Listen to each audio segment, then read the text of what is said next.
नमस्कार, रेशूज किचनमध्ये आपल्या सर्वांचे खूप खूप मनापासून स्वागत आहे। आज आपण कारल्याची अजिबात कडू न होणारी अशी एक मस्त रेसिपी बनवणार आहोत की मुलं सुद्धा अगदी आवडीने खातील। चला तर मग रेसिपीला सुरुवात करूया। तर त्यासाठी इथे मी 2 हिरवीगार अशी कारली घेतलेली आहेत। तर सर्वात आधी ही कारली स्वच्छ धुवून घ्यायची व कारल्याच्या शेंडाचा व देठाचा थोडासा भाग काढून टाकायचा। आता यानंतर एखादं ताट किंवा मोठी प्लेट घ्यायची व यावरती असं स्लायसर ठेवायचं। तर ज्याने आपण बटाटे वगैरे स्लाइस करतो तेच हे स्लायसर आहे। आता हे कारलं थोडंसं मोठं आहे तर मी याचे 2 भाग करून घेते। हवं तर आपण इथे कारलं अखंड सुद्धा ठेवू शकतो। तसंच हे कारलं कोवळं आहे त्यामुळे बिया काढण्याची गरज नाही। जर बिया नको असतील तर यातील बिया आपण काढू शकतो। यानंतर आता कारल्याचे असे स्लाइस करून घ्यायचे। अशा पद्धतीने उभे किंवा गोल गोल असे आपण कारल्याचे स्लाइसेस करून घेऊ शकतो। तर इथे मी आता कारलं आडवं पकडलेलं आहे त्यामुळे आपल्याला असे उभे स्लाइसेस मिळतात। तर स्लायसरच्या ऐवजी आपण इथे विळीचा किंवा सुरीचा सुद्धा वापर करू शकतो। हे स्लायसर माझं थोडंसं मोठं आहे म्हणजे याचे काप थोडेसे मोठे पडतात। स्लायसरवर थोडासा दाब देऊन जर काप पाडले तर अगदी व्यवस्थित काप पडतात, नाहीतर आपण विळीचा किंवा सुरीचा सुद्धा इथे वापर करू शकतो। तर आता इथे मी एका कारल्याचे मोठे मोठे असे काप करून घेतलेले आहेत आणि बघू शकताय किती सुंदर हे काप दिसतात। आणि याची जाडी पाहाल तर अगदी कमी जाडी आहे, म्हणजे अगदी पातळ असे काप आहेत पण एकदमच पातळ नाहीत। तर हे पहा, अशा पद्धतीने आपल्याला हे कारल्याचे काप करून घ्यायचे आहेत। तर सर्व कारली आता आपण असे काप करून घेऊयात।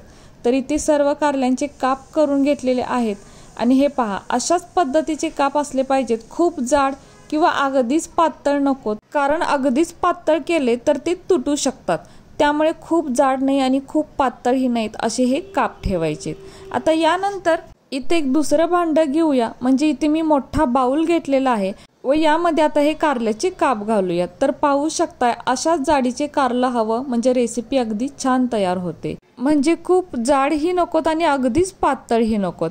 आता यानंतर बाकीचे साहित्य घालूयात। तर 1 चमचा आलं लसणाची पेस्ट घालायची, तसेच छोटा पाव चमचा हळद घालायची, तसेच 1 चमचा लाल तिखट व अर्धा चमचा गरम मसाला घालायचा। त्यानंतर चवीप्रमाणे म्हणजेच अर्धा चमचा मीठ घालायचं व सर्वात शेवटी अर्ध्या लिंबाचा रस म्हणजे अर्धा लिंबू पिळायचा।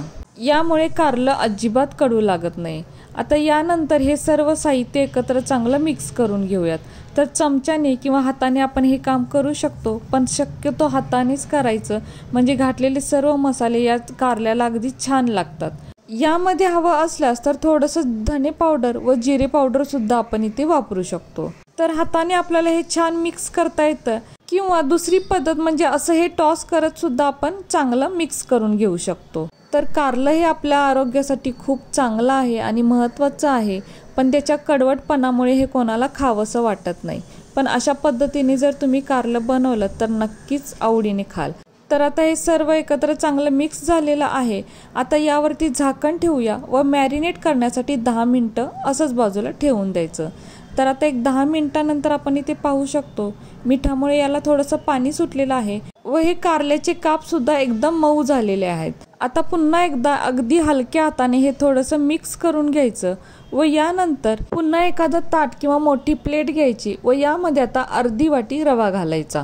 आता यामध्ये सुद्धा छोटा पाव चमचा हळद, अर्धा चमचा लाल तिखट व चवीपुरते म्हणजे छोटा अर्धा चमचा मीठ घालायचं व हे सर्व एका चमच्याने किंवा हाताने चांगलं मिक्स करून घ्यायचं। तसेच यामध्ये आपल्याला हवं असेल तर थोडासा गरम मसाला वापरू शकतो, त्याचप्रमाणे थोडीशी धनेपूड व जिरेपूड सुद्धा वापरू शकतो। पण आपण आता इथे अगदी साध्या पद्धतीने बनवत आहोत तरी सुद्धा खूप सुंदर ही रेसिपी बनते। तर आता यानंतर मॅरिनेट केलेले कारल्याचे काप घ्यायचे व एक एक करून या रव्यामध्ये ठेवायचे व हाताने थोडासा यावरती रवा टाकून थोडासा प्रेस करायचा, म्हणजे याला रवा अगदी व्यवस्थित लागतो, अगदी छान कोटिंग होतं। तर रवा आपण इथे बारीक सुद्धा वापरू शकतो किंवा शिरा उपमा करण्यासाठी जो आपण रवा वापरतो तो सुद्धा वापरू शकतो। तर तोच रवा मी इथे वापरलेला आहे। तर एका वेळेस आपण सर्व कारल्याचे काप या रव्यामध्ये कोट करू शकतो किंवा आपल्याला जितकं हवं आहे तितके करून घ्यायचे व बाकीचे सुद्धा आपण असेच ठेवू शकतो व जेव्हा आपल्याला लागेल तेव्हा आपण करून घेऊ शकतो। तर इथे मी थोडे कारल्याचे काप रव्यामध्ये कोट केलेले आहेत, म्हणजे रव्यामध्ये घोळवून घेतलेले आहेत। त्यानंतर गॅसवर तवा ठेवायचा. तर मी ते पॅन वापरत आहे.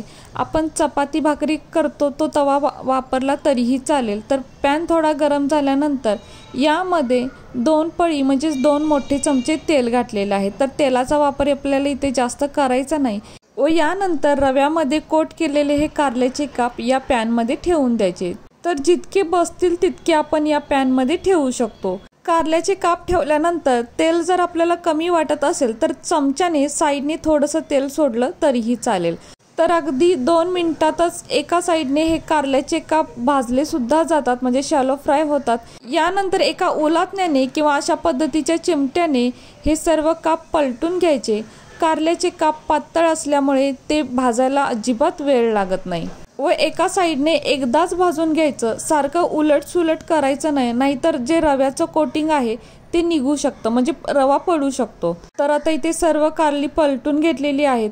दुसऱ्या साईडने तर भाजायला अजिबातच वेळ लागत नाही, अगदी मिनिटाभरातच ती भाजली जातात. तर इथे बघू शकताय किती मस्त कुरकुरीत हे काप तयार झालेले आहेत. तर उचलतानाच आपल्याला अंदाज येतो व आपल्याला जसे भाजलेले आवडतात कमी जास्त त्या पद्धतीने आपल्याला हे काढायचे आहेत. तर इथे मी थोडेसे खरपूसच भाजून घेतलेले आहेत व हे सर्व काप आपण आता एका प्लेटमध्ये काढून घेऊयात. तर इथे मी तयार केलेली सर्व काप या प्लेटमध्ये काढून घेतलेली आहेत आणि बघू शकताय काय मस्त दिसत आहेत आणि एकदम कुरकुरीत तयार झालेले आहेत. तर हे पहा, पाहूनच तुम्हाला याचा कुरकुरीतपणा जाणवत असेल. अगदी पापडासारखे कुरकुरीत झालेले आहेत आणि तितकेच ते टेस्टी सुद्धा लागतात. तर यातलं मी आता एक खाऊन पाहते. वाव, मस्त अगदी कुरकुरीत झालेले आहेत आणि टेस्टी झालेले आहेत. कारल्याचे असून सुद्धा वाटतच नाहीत की हे कारल्यापासून बनवलेले आहेत. जर तुम्ही कोणाला न सांगता हे खायला दिलेत ना तर ते ओळखणार सुद्धा नाहीत. लहान मुलांना न सांगता हे देऊन पहा, अगदी आवडीने हट्टाने मागून खातील, इतके हे छान तयार झालेले आहेत. रव्यामुळे याची टेस्ट अजूनच वाढते आणि ते छान अगदी कुरकुरीत सुद्धा बनतात आणि खायला तितकेच टेस्टी सुद्धा आहेत.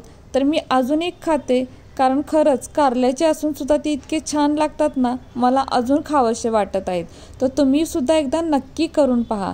तर इथे मी अजून काही कापं बनवलेली आहेत आणि किती छान दिसतात ना.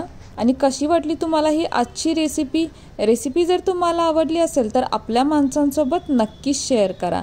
आणि हो, व्हिडिओ जर तुम्हाला आवडला असेल तर प्लीज आपल्या या व्हिडिओला एक लाईक नक्कीच करा. नवीन असाल तर चॅनलला सबस्क्राईब करा, सोबत बेल आयकॉन प्रेस करा, म्हणजेच मी बनवलेले असेच नवनवीन व्हिडिओ सर्वात आधी तुम्हाला मिळतील. आता पुन्हा भेटू अशाच एका नवीन व्हिडिओ सोबत.